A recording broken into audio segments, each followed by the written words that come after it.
Good. Yeah, well, we have a super special guest on the bench with us today. We have Miss Melbourne. She's going to share her story. Chelsea, tell everybody about you. So I'm actually a transplant. I'm originally from Ohio. I've been in Melbourne now for about 3 years. And I just want to thank you for what you're doing and New Life Mission and CETA and everybody that's been participating. I've been able to watch. I frequent in Ohio, actually. I travel quite a bit and had a real opportunity to sit here and listen to some of the moms yesterday that I've already previously met. While you were driving. While I was driving, yes. Yeah. Well, I wanted to know what's going on, because I feel a heavy responsibility. I walk around with a sash that says Miss Melbourne, but even myself, I don't know enough about what's going on here. Mm-hmm. I want to know more, Right. and I want to know where can I help. I wear this with pride because, like I said, I'm from Ohio, and I moved down here for a relationship that inevitably failed. Mm. And I found myself right there where so many people are right now on that. I'm homeless. I don't have anywhere to go. Where do I go? I have no family. I have no connections here. I was on my butt, to 3 say years the ago. least. 3 years ago. 3 Yes. years ago. Yeah. Well, and tell us, if you're comfortable, Oh, yeah, share yeah, more yeah. about your story. Yeah. So got in a relationship, thought it was all butterflies and rainbows, and quickly realized it was not. And I left my hometown in Ohio to be here with for this relationship. I saw a brighter future. I was having a lot of struggles in Ohio, and my time there was done. So when I got here, I honestly, what happened, I just started driving around one day, and I was looking for centers or a Y or somewhere to go to just, I don't know, play pickleball or something, find something to do. And I ran across the Women's Center of Brevard. And I was like, oh man, maybe I can go there and do yoga or something, like meet other women. I don't know. Yeah. And quickly found out. So I went home and I Googled it and found out that it was a women's center, domestic violence shelter. Little did I know I was going to end up needing them. And so it was just by the grace of God that I was like, wow. I found myself one night in my bathroom terrified for my life. And I said, holy cow, I cannot live like this. I can't, whatever I'm doing right now, I can't do this. Mm-hmm. And so at the time, being in my van out on the streets was a heck of a lot better than where I was. So I did. I said, you know what? I had my son with me at the time, and I was gracious, and I had friends that were lucky, for me, that they came down and they picked him up and they took him back to Ohio so I could make the necessary moves that I need to make. Yeah. And so I packed my bag and I left, and I walked in the doors of the Women's Center, and I really didn't even know what I needed. Yeah. I didn't know what I needed. I knew that I needed help, but I didn't know what that looked like. Right. I had no job. I had no money. I had a car, but there were all these things that were just flooding me. Cars cost money. Yeah. Yeah. And insurance and I had like $20 in my bank account. So I was like, I can't even go get gas to get away. You know what I Right. mean? I was so frustrated. And I walked into the Women's Center and they were like, ooh. And I remember there's one of the ladies there.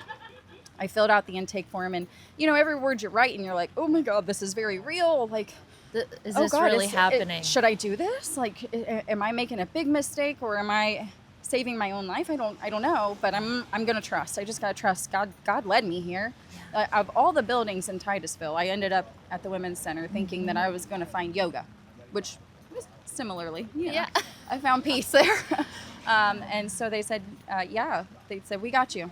And I was like, wow, okay. So, but then what's next? So I knew I had a few days to like figure it out, but I can't go get a job in 2 days. I have no work history. I've been a stay-at-home mom. What am I going to do? I can clean toilets and I can cook breakfast. I don't know. Hired. Yeah. Okay. Please, somebody take me. Yeah. And so then, they put me in a hotel, which was incredible. And I had the chance to breathe and grief and just grieve. Like, fall apart and then release all of that. Yeah. And then be like, okay, now what? Yeah. Okay, now what do you do? So then I was going back to the women's center, and they were helping me with therapy. I just had somebody to talk to. Mm-hmm. I had someone to share information, share resources with me. Yay! Come on over. Party. You know? And then, so then they put me up here in Melbourne. So that's how I ended up here in Melbourne. Wow. Yeah, and so I have this huge respect and gratitude for Melbourne, this city. I have found so many incredible people and so many beautiful stories of life, love, and all the in-betweens. And sometimes I feel stuck. Like, what can I do? Right. You know, like that eager, like, okay. So sometimes I come out here and I get a lot of crap for it, because I know it's the fear. We're here to talk about homelessness, and we're here to talk about how can we come up with solutions. And we may not know all the answers, but I do know the one thing that I could do was that I could get out here on a Friday night, and instead of walking into the bar, I could walk to where I know there's a specific group of homeless guys that hang out. And they catcall me when I walk down the sidewalk, and I was like, all right, guys. So one day I just decided I'm gonna talk. What's going on? Yeah. Hey, what are you doing? Yeah. I'm a mom. I've got 4 kids, and I got a grandbaby. You know what Yeah. I mean? Like, I'm not the kind You of do woman. not have a grandbaby. I do. She's got a I grandbaby. do. I do. Okay, She's a okay. year and a half. She'll be 2 in January. She's incredible. Aw. She is my 18-year-old, and his girlfriend. That's their baby. And I actually, how I met Stacy was, I was at Women of the Space Coast event, and I was actually seeking help for my, I call her my daughter-in-law, but they're not married, but I feel Right. responsible for her. I was actually reached out to Stacy because I needed help for her. Oh, okay. And so it's incredible, you know, when you start breaking down those walls of fear. You say, I'm not scared. I'm just gonna say what I need to say, because somebody around you might have that answer. Yeah. And so that's how I, got connected here with New Life. But And so I've known you all of 10 minutes now. Yeah. And the fact that you will be so open and so vulnerable, I think that gives other people permission. That Yes. gives them a safe space to Yes. say, hey, gosh, I'm having a hard time too. girl, yeah, And if people will do that more, yes. then we can get it all out I am there. goosebumped everywhere, because that is it. Yeah. That's what I was just telling these girls here is, my gosh, sometimes, we are so poked and prodded by society and what we're supposed to do and what you should have figured out. And if you don't have that figured out, then there's a certain look you get. There's a certain energy that's thrown at you, but you didn't do anything wrong. You just didn't have the support that you needed. It's very simple.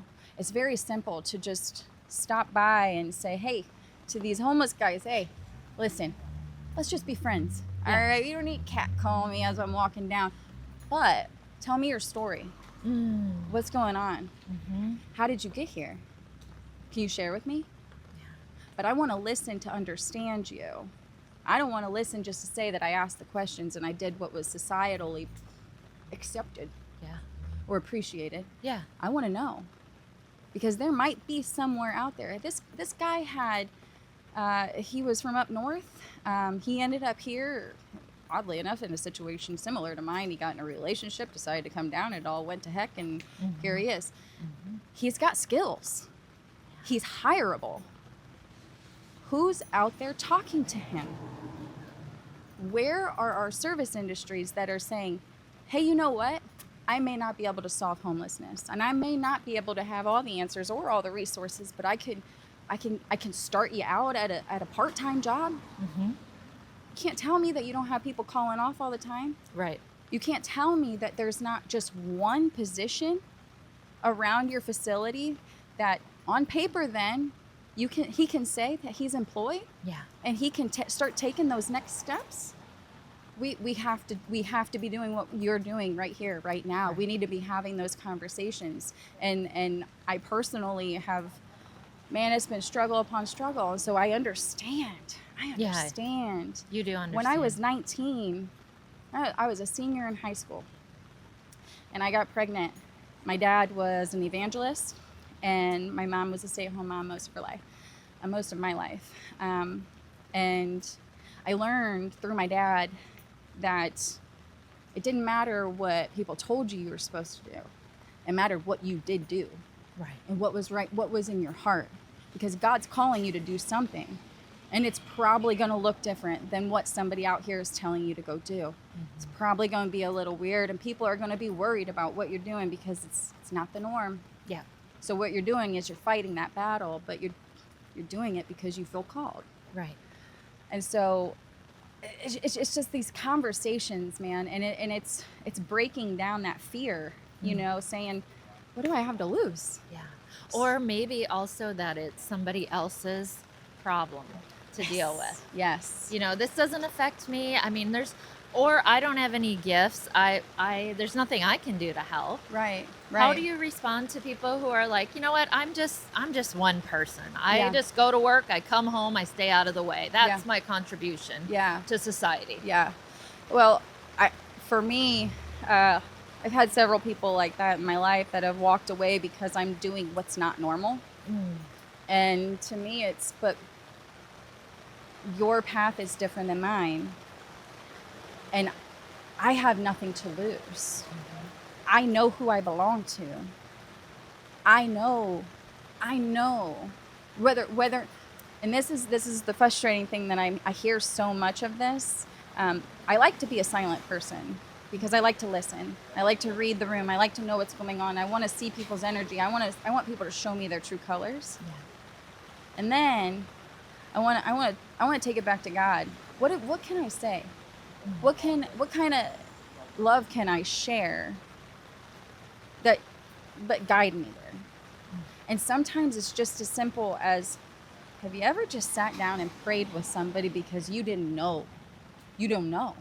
There might be nothing that you could do. Maybe you that day can't even afford that $5 beef stew from Meg O'Malley's to give to the homeless. But maybe you can sit there and you can at least lead them back to God. And you can say, you do belong, or you would not be here. I see you. I see you. And you have a great set of skills. You were able to sit here and have a conversation with me and look me in the eye and share your story. You belong here. And sometimes it's like, I'm that night I was out here walking around and I met these guys and they told me where their camp was, and I was like, okay. I said, if I get the chance to come out, I'll always look for you here. Yeah, always look for you here. And if we cross paths again, that will give you the hope and the faith that you might need right now to know that there is a God. This is a big city. We may never cross paths again, but we may cross paths again. Yeah.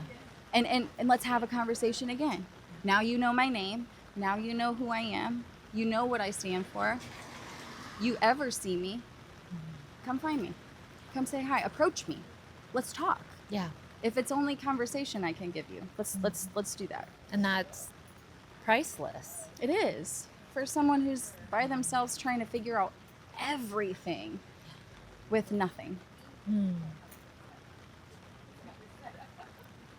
Yeah. We're going to be best friends. I hope so. I'm looking for those. What's next for you? Oh, what's next for me? Well, I just started a business. Tell us about your business. Yeah, it's called Golden Hearts Network. So originally we started with the intention of supporting our 55 plus community. A lot of them don't have family around here, and some of them don't really need medical care. So we're not trying to be, an assisted living or anything like that. It's all non-medical, but a lot of times people are just lonely. Yes. But now it's also branching, and I've got young families that are approaching me. They just need help with their kids, and sometimes it's just, I had a client that I was working with. The little boy was 8 years old and hates school, wants nothing to do with school, but extremely intelligent. He's probably just bored. Over the top, incredible, and so it's, to me, my goal with Golden Hearts Network is I want to be your family member that you don't have. Yes. I want to be that sister, that niece, that granddaughter, that daughter that can just step in when things are getting a little heavy and you don't really have all the hands you need to juggle the things. You just need that support. You know, sometimes we just wish we could pick up the phone and call our mom and she would be there to help us out, or Right. call a sister, whatever it is, but we don't always have that. And I feel like Florida's been a place of transplants. So, you know, a lot of times their families are up north like mine. Yeah. And it's about filling that gap. How do we fill the gap here? We've got loneliness, we've got homelessness, we've got depression, we've got anxiety. By the way, happy World Mental Health Day. Yes. Isn't this incredible day Yes. to be doing all of this? Yeah. World Homeless Day, World Mental Health Day. Incredible. Yeah. Incredible. This is Bringing about awareness. Yeah. Having the hard Talking about the hard conversations. Yeah, This we is lean powerful. in. Yeah. And lean into it. Somebody was telling me the other day, you know, how a bull will run towards the storm. Oh, I told that story not long ago. Did Not to you? you. But Yes. let's tell people if they haven't heard it. Yeah, so a bull is going to run towards the storm. And why? Well, rather than away from it, because they can get through it faster than if it's chasing them and chasing them and And you're going to tire out. Yeah. You're going to get tired. You're going to hit burnout. So, and I relate to a bull. I'm a little bullheaded sometimes, you know. Aren't we all? Yeah. Aren't we all? Yeah. So the one thing that I had learned viciously through the Women's Center and my experience was that it's, even when you don't want to do it, you better chase that storm head on. Yep. Might as well. Yeah. You Might can't as go well. around it. You can't jump over. Can't go. There's nothing you can do, babe. And take a team with you if you've got them. Find your team. Find your tribe. Go find your tribe. Yeah. They're out there. Yeah. And I wholeheartedly believe that I'm finding mine by you guys doing this today. I've been watching, you know, all day yesterday when I was in the car, and I couldn't believe, like, it was just every person you had on and every conversation you were having, you're like, I was like, yeah, I want to talk to them. I want to meet them. Hey, what can I, hey, you know, and so like the wheels in my head are spinning. And, you know, my mission with being Miss Melbourne is I wear an incredible pride for this city, and I know that this city has so many incredible people who understand the importance of community. Yeah. Let's get them together. Let's start talking like this. This is where we start. And this is how we all start learning what our needs are and what are our resources that we can just, it's like a big pot, right? If we all just take a little bit of what we've got to toss it in this pot, it's going to start filling up. Yeah. And then we have people come along. It's like that treasure chest, right? And now we've got all these people that are like, okay, I need help. Okay, here's I know the this treasure person. chest. I know this person. Yeah. We're all so interconnected. Yeah. And now I'm like, here, take your pick. Yeah. How can we help? Choose any of them, because they're all willing. They wouldn't have hopped in this treasure chest if they weren't. Yeah. So give them a call, or let me take you to them. Yeah. You know, and I think that's where the real beauty is. But it's here. It is It's just we need to start knowing where it's at. Conversations are just getting started. Yeah, absolutely. Thank you so much for coming. Is there Yeah. anything else that you want to tell our community? Man. Yeah, you know, I'm going to tell you this. When I first got here, I made a friend. There was a guy that I met that was battling a lot of mental health issues, but he had a great vision for the homeless, and he loved his homeless community. And once again, one of these things that I do where I put myself in danger, but I don't have that fear. It's odd. I don't have that. I just know that everything is divine timing. If it is what it is, right? But somebody's got to do that weird work that nobody wants to do. So he would drive me around and he would show me different homeless communities that he knows of. And he'd grab whatever he had in his truck. He'd grab it, waters, snacks, whatever it was. He knew he was going. And he just did this out of his heart. He just did this because he wanted to. And he had this big vision for these buildings, these empty buildings that are just sitting around empty, that are corporately owned or privately owned or whatever, you know. And he'd be like, I'm going to meet the owner of that. I'm going to meet the owner of them. I'm going to meet the owner of this. we're going to get these homeless people housed. Hmm.